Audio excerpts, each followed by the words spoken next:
It's Monster Mondays with me, Geoff Arbuckle.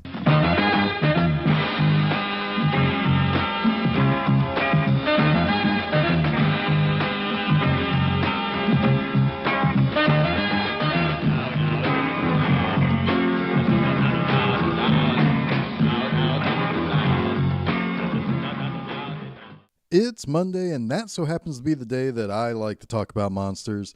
I'm Geoff Arbuckle, and this is Monster Mondays presented to you by Film Seizure.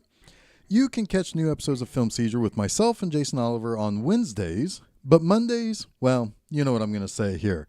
They are for me to talk about monster movies. This week, it's time to try something new. If you listen to the various things released here at Film Seizure, then you probably have heard episodes of Monster Mondays. If not, well, welcome. Hope you check out some more. You may be a regular of Film Seizure's flagship podcast, or you might have checked out previous installments of Film Seizure at the Movies, where the more contemporary movies are featured. If you've listened to Monster Mondays and you have listened to Film Seizure at the Movies in the past, then you probably see this as basically the first crossover, hybrid, incestual product of Film Seizure's history. Congrats, you are here for the birth of something new. Unfortunately, it's 2019's Hellboy. Let me be 100% clear on this. I went into this new iteration of Hellboy with an open mind.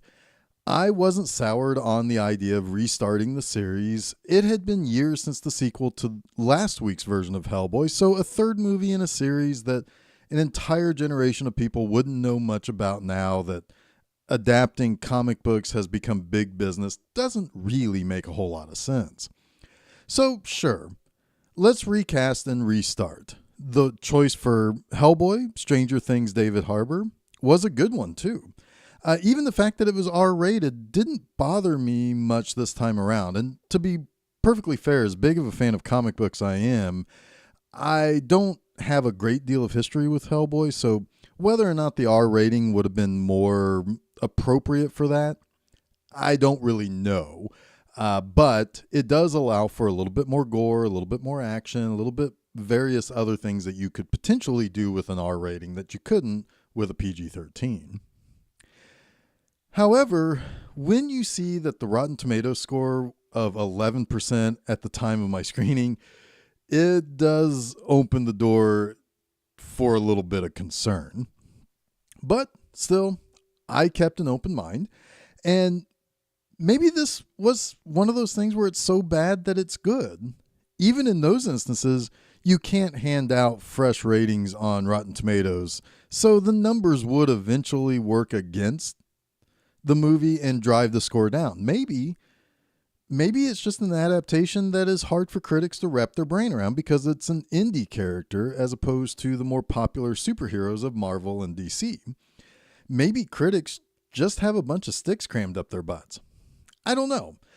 Well, I saw it and I can say that I definitely understand. Without reading a single review blurb or pull quote from Rotten Tomatoes, I can see why it might not score well. Let's talk about what happens in this movie with as few spoilers as I can. Generally, Monster Mondays feature older monster movies, so who cares if I give away the ending of the original Godzilla movie? If you don't know what happened at the end of a movie released 88 years ago, like Dracula or Frankenstein, that's not really my fault. This is a different kind of monster. You see what I did there? Anyway, this movie starts with Professor Brutenholm, this time played by Ian McShane with all the rough edge that you might expect from Lovejoy himself, telling the tale of how King Arthur and Merlin defeated the Queen Witch Nimue. By the way, Nimue is the name of the Lady of the Lake from the Arthurian legend, and she plans to bring human and monster together into a nice shared community. At least that's what you kind of find out in the long run. She can only be defeated by Excalibur, which ties that whole thing together that much more. Anyway, she's hacked up and spread across England. Only someone of deep religious faith can open the caskets that she's been stuffed into. Flash forward to about, 1,500 years later or so, and this giant monster boar guy is going around and gathering up her various pieces and plans to have these blind oracle ladies, kind of like the ones from Clash of the Titans, literally sew her back together, which was a cool and kind of gross scene. Meanwhile, Hellboy is running into some troubles of his own. He's sent to England by the BPRD to work with another group called the Osiris something or another, and he runs afoul of some people using a prophecy to justify trying to kill him so that Nimue can't find him, marry him, and basically wipe out all life and turn Earth into a literal hell. Hellboy does find a couple of new allies along the way. Alice, a girl who can speak to the dead and apparently can punch the spirit out of things as she punches them in the face. And Ben DeMayo, who is, in so many words, a were-jaguar. Together they face off against Nimue and attempt to hold off the monstrous apocalypse if Hellboy decides that Mila Jovovich is just that pretty to let these dumb people with their dumb politics and dumb whatevers burn in rivers of lava. Now, before I get into this show's main trope of finding 3 things in each movie that I feature that makes me either like or love the movie, I should give a little bit of a critical take on this version of Hellboy. After all, this is that weird incest baby of Monster Mondays and Film Seizure at the movies. This can best be categorized as kind of one of those your mileage may vary types of movies. This will be, for some, they'll just go into the movie and switch the old brain off and let the movie entertain them. Some will have a very short leash to allow this movie to run free, and I'm kind of in the middle myself. Again, I don't quite mind the R rating until I do mind it. There are times in which I really like what's going on, and then someone drops a bunch of F-bombs all over the place, and it kind of spoils the experience a little bit. Also, the movie is made on a relatively small $50 million budget. Yeah, you heard that right. I just called $50 million a small budget. But it really does sometimes look a little cheap. A lot of movies that have a bunch of special effects with like monsters and various magical things and all of these kind of grand things happening, you would expect to either downplay some of that stuff or have a little bit more budget to be able to kind of clean it up a little bit. At times, the movie really didn't look and feel like a contemporary movie. It's like the comic adaptations that we got in the late 90s is the best way that I can really sum that up. This would be something that would be super cool 20 years ago, but they also don't age exactly well, at least those movies from that period. You know, the only one that I would say gets a pass on those movies from the late 90s is certainly Blade, because without that, we don't have Avengers Endgame, but I think you see what I'm getting at there. This movie feels dated in the dialogue and action and humor as well. There were a couple of characters I really didn't like because they didn't feel like they came from 2019. There was one that I liked a whole bunch until he started dropping fucks all over the place in his final scene. So it wasn't really, it was a very disjointed kind of experience for me. Plus, and this is a big negative for me, the relationship between Hellboy and Brutenholm is strained at best and doesn't really reveal the humanity that it should. I get that you want to try a little bit of a different take, and I get that because I don't have quite the experience with comics, maybe the source material is a little more like this, but there are things in a Hellboy story that I come to expect. Monsters, the right hand of doom, and his humanity coming from the caring and sympathetic nurturing of his father figure, Trevor Brutenholm. And I kind of feel, at least from my perspective, that you kind of need all 3 of those things to have a story for Hellboy that can stand properly. This only really had 2 of the corners.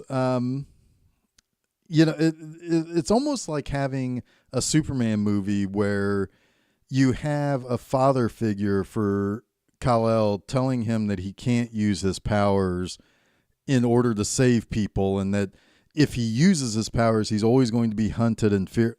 Oh, wait, I guess we already had one of those movies too, so never mind.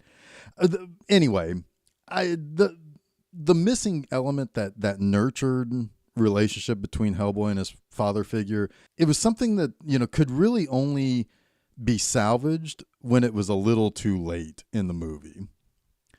So with all that nasty business out of the way, let's talk about my three things. Those three things that I can always find in a movie, no matter its quality, that allows me to feature it on this program. First up, I have to say that David Harbour was a great choice to play Hellboy. I was on board with him from the start and was really impressed with how he seemed to embrace the part and want to do good by the fans. He's got good timing, and he looks like he could be a hellspawn demon. In makeup, I mean. I don't mean that he's a monster man in real life. What I'm saying is he looks like Hellboy when he's got the makeup and the outfit. Anyway, you know what I mean. Second, I enjoyed the various monsters that appeared in this movie. There were giants, a were-jaguar, a pigman, little imps and fairies, a bunch of giant other dimensional monsters that definitely had one that looked like a monster vagina. It's got decent designs. I especially like that the various monsters in hiding that Nimue was trying to bring up to the light and let them live without fear were these weak little guys that just didn't fit into the world of the light. And when she is confronted or defeated, they cower and you almost feel bad for them. Which brings me to my third thing. Mila Jovovich makes for a real good evil blood witch queen villain character. First, she's fetching as all get out, and that is always good for these types of bad guys. It kind of reminds me of Hela from Thor Ragnarok. Cate Blanchett could make me say, yeah, to hell with Asgard. You're hot, and I think I can hang out with you and your side.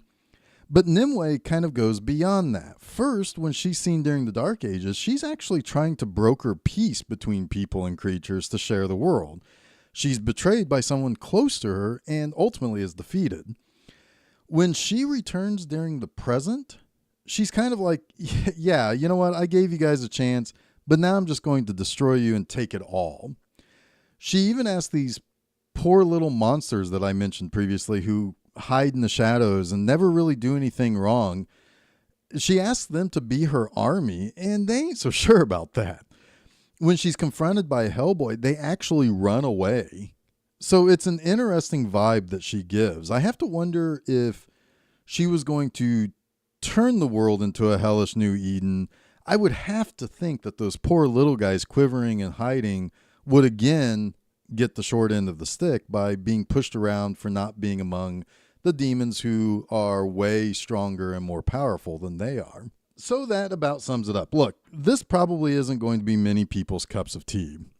It's got some really dumb stuff in it, don't be wrong. It's got some decent stuff too, though. However, if you're a major Hellboy fan, you might want to skip this. Just be thankful that a literal Oscar winner made two great movies, even if it was more than a decade ago.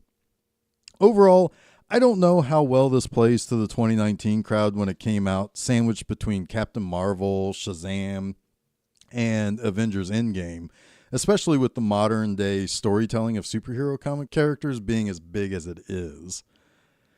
But that wraps up this week's Monster Mondays. Until next week, I'll see you later, and don't forget to check out new episodes of Film Seizure every Wednesday and a new installment of Monster Mondays each Monday on filmseizure.com, as well as check out new posts at my website, bmovieenema.com, each and every Friday morning.